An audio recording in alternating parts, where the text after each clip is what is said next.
ছিল না এলাকার ভিতরে, তারা একলা পরিকল্পিতভাবে ঠিক চাপাটি, কুড়াল, নাইফ, হাতুর, তারপরে আমরা বিচার চাই, বিচার চাই আমরা এই দেশে।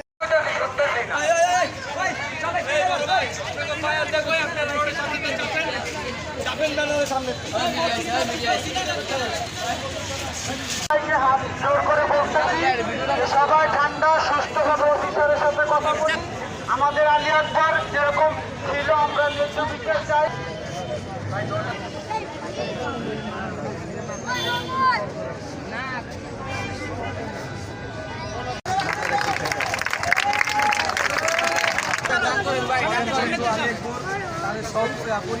সপরিবারে পরিকল্পিতভাবে হত্যা করছে দিনে দুপুরে, এর আমরা জোরদার শাস্তি চাই।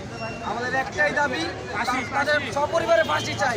এরকম জুলুমদারি সন্ত্রাসী পরিবার যে আমাদের এলাকায় না থাকতে পারে, ওই ব্যবস্থা আমরা আইনের কাছে চাই। আমরা সবাই চাই, সরকারের কাছে চাই, সবার কাছে আমরা এক বিচার চাই, তাকে ফাঁসি চাই। সে ছিল, সেই কথাটা তার কোনো ক্ষতি করে না, তার বাপ্পা ছিল না, তারা সপরিবারে তুলে দুপুরে।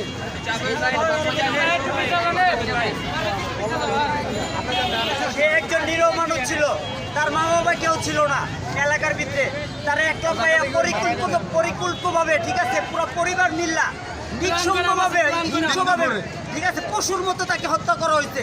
সে একটু পানি খাইতে চাইছে, রাজনের মা পানি খেতে দেয় না, পানির বোতলটা পর্যন্ত ফালা দিছে। চিন্তা করেন তারা কিরকম সীমা।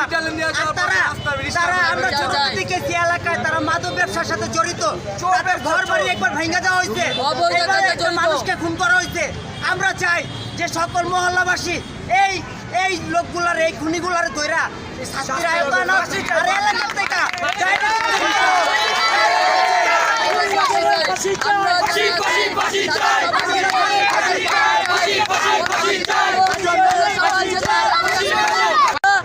বড় রক্ত বিদায় যেতে দেব না। আমার ভাইকে তারপরে রাজন, মোহন, তারপরে ওদের সোহেল, আবিদ, তারপরে হচ্ছে এই মোহাম্মদ আলী, তারপরে হচ্ছে এলো মোহন, পেয়ারা, এরা সব মিলে চাপাটি, কুড়াল, নাইফ, হাতুর, তারপরে সুইচ গিয়ার এগুলি দিয়ে ইচ্ছা মতন পাড়াইছে। আমি আর আমার ছেলে, এই আমার ছেলের সামনে আমারও পাহারা দিতে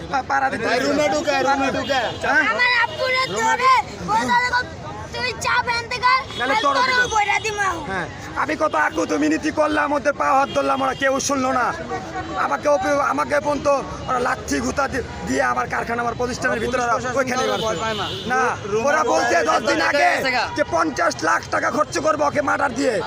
তোরা যে যাবি তোদের সবাইকে মার্ডার করবো। আরেকটা কথা, হ্যাঁ মোহাম্মদ আলী বলছে, হ্যাঁ যে আমার চাচার নাম কায়ুম, হ্যাঁ আমার কতক্ষণ রাখবো, হ্যাঁ ওর বোমা মামলা আছে, ওর অকাইস আছে, আরো দেখেন আপনারা যাচাই করেন, ব্যবসা করে ইয়াবা ব্যবসা করে। আমরা বিচার চাই, আমরা এই দেশে।